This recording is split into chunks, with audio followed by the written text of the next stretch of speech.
पुरावे हातात आले होते. सत्य बाहेर येणार होतं. पण एका क्षणात सगळं जळून खाक झालं. प्रिया नेमकं काय लपवत आहे? तुमच्याकडे असलेले माझे सगळे पुरावे. ठरलं तर मग या मालिकेच्या पुढील भागामध्ये प्रेक्षकांना एक जबरदस्त थरार पाहायला मिळणार आहे. सँडी सायलीची वाट पाहत उभा असतो, कारण आज तो तिच्यासमोर महत्त्वाचे पुरावे सादर करणार असतो. पण खेळ अचानक पलटतो. सायलीचा फोन प्रिया उचलते आणि तिच्याच जागी ती तिथे पोहोचते. प्रिया थेट सँडीसमोर येते आणि त्याच्या हातातून पुराव्याचा लिफाफा हिसकावून घेते. ती त्याला रोखून विचारते, हे सगळे पुरावे तू सायलीला देणार आहेस का? सँडी काही उत्तर देण्याआधीच मागून एक गाडी येते. ईश्वरी. ती घाईत सँडीला म्हणते, बस पटकन गाडीत. सँडी पुरावे घेऊन गाडीत बसतो आणि दोघे तिथून निघून जातात. थोड्याच अंतरावर ते गाडी थांबवतात आणि तेवढ्यात तिथे काव्याही येते. तिघे काहीतरी महत्त्वाचं बोलत असताना अचानक त्यांच्या नजरेस पडतं. प्रिया रिक्षातून त्यांच्याच दिशेने येत असते. क्षणाचाही विलंब न करता ईश्वरी, सँडी आणि काव्या तिथून पळ काढतात. इकडे अर्जुन संशय व्यक्त करतो. आत्तापर्यंत ईश्वरी आणि काव्याने सँडीपर्यंत पोहोचण्याचा मार्ग शोधलाच असेल आणि पुढच्याच क्षणी प्रिया त्या तिघांना अडवते. सगळ्यांच्या डोळ्यांसमोर एक धक्कादायक घटना घडते.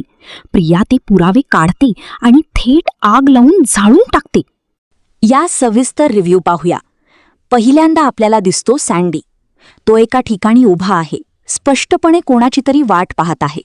त्याच्या चेहऱ्यावर तणाव दिसतोय, कारण आजचा दिवस खूप महत्त्वाचा आहे. कारण आज तो सायलीसमोर काही महत्त्वाचे पुरावे ठेवणार आहे. हे पुरावे केवळ काही साधे कागद नाहीत, तर संपूर्ण कथानकाला उलथवून टाकण्याची ताकद त्यांच्यात आहे. पण जसं आपण अपेक्षा करतो की सायली येईल आणि सत्य बाहेर येईल, तिथेच मालिकेचा खेळ पलटतो. कारण सायलीचा फोन प्रिया उचलते. हा एक छोटासा क्षण वाटू शकतो, पण हाच क्षण पुढे जाऊन संपूर्ण एपिसोडचा गेम चेंज करतो. प्रिया सायलीच्या जागी पोहोचते आणि इथून सुरू होतो खरा थरार. प्रिया थेट सँडी समोर येते. तिच्या चेहऱ्यावर आत्मविश्वास आहे, पण डोळ्यांमध्ये काहीतरी गूढ आहे. ती कोणतीही वेळ न घालवता सँडीच्या हातातून पुराव्याचा लिफाफा हिसकावून घेते. हा सीन खूपच इंटेन्स दाखवण्यात आला आहे. त्या क्षणी प्रेक्षकांना स्पष्ट जाणवतं की प्रिया काहीतरी मोठं लपवत आहे.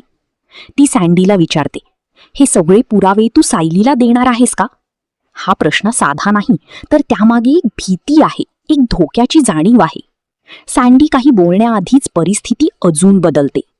अचानक मागून एक गाडी येते आणि त्यातून उतरते ईश्वरी. तिचा एंट्रीज इतका शार्प आहे की लगेच कळतं की ती या सगळ्या खेळात मोठी भूमिका बजावत आहे. ती लगेच सँडीला सांगते, बस पटकन गाडीत. इथे वेळ अजिबात वाया घालवला जात नाही. सँडी लगेच गाडीत बसतो आणि ती दोघी तिथून निघून जातात. इथपर्यंत प्रेक्षकांना वाटतं की आता पुरावे सुरक्षित गेले. पण कथा इथे थांबत नाही. पुढे जाऊन सँडी आणि ईश्वरी गाडी थांबवतात आणि अचानक तिथे काव्या येते. आता या तिघांची एकत्र भेट, याचा अर्थ काहीतरी मोठं चाललं आहे हे स्पष्ट होतं. ते तिघे काहीतरी चर्चा करत असताना अचानक त्यांच्या नजरेस पडतं प्रिया. ती रिक्षातून त्यांच्या दिशेने येत असते. हा सीन खूपच सिनेमॅटिक पद्धतीने दाखवला आहे. प्रिया जणू त्यांच्या मागावरच आहे. ही परिस्थिती पाहून ईश्वरी, सँडी आणि काव्या घाबरतात. ते तिथून पळून जाण्याचा निर्णय घेतात. यामुळे प्रेक्षकांच्या मनात प्रश्न निर्माण होतो, जर ते खरंच बरोबर असतील तर ते पळत का आहेत? दुसरीकडे अर्जुनचा सीन दाखवला जातो.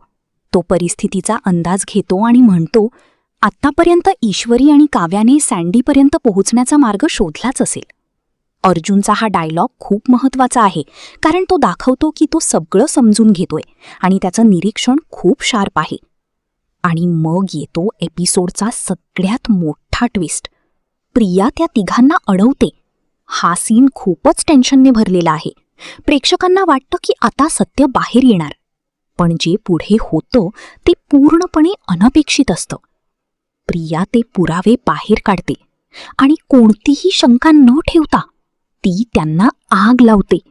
होय, प्रिया स्वतःच्या हाताने ते सगळे पुरावे जाळून टाकते.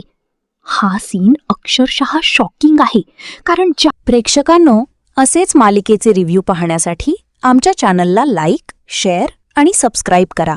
धन्यवाद.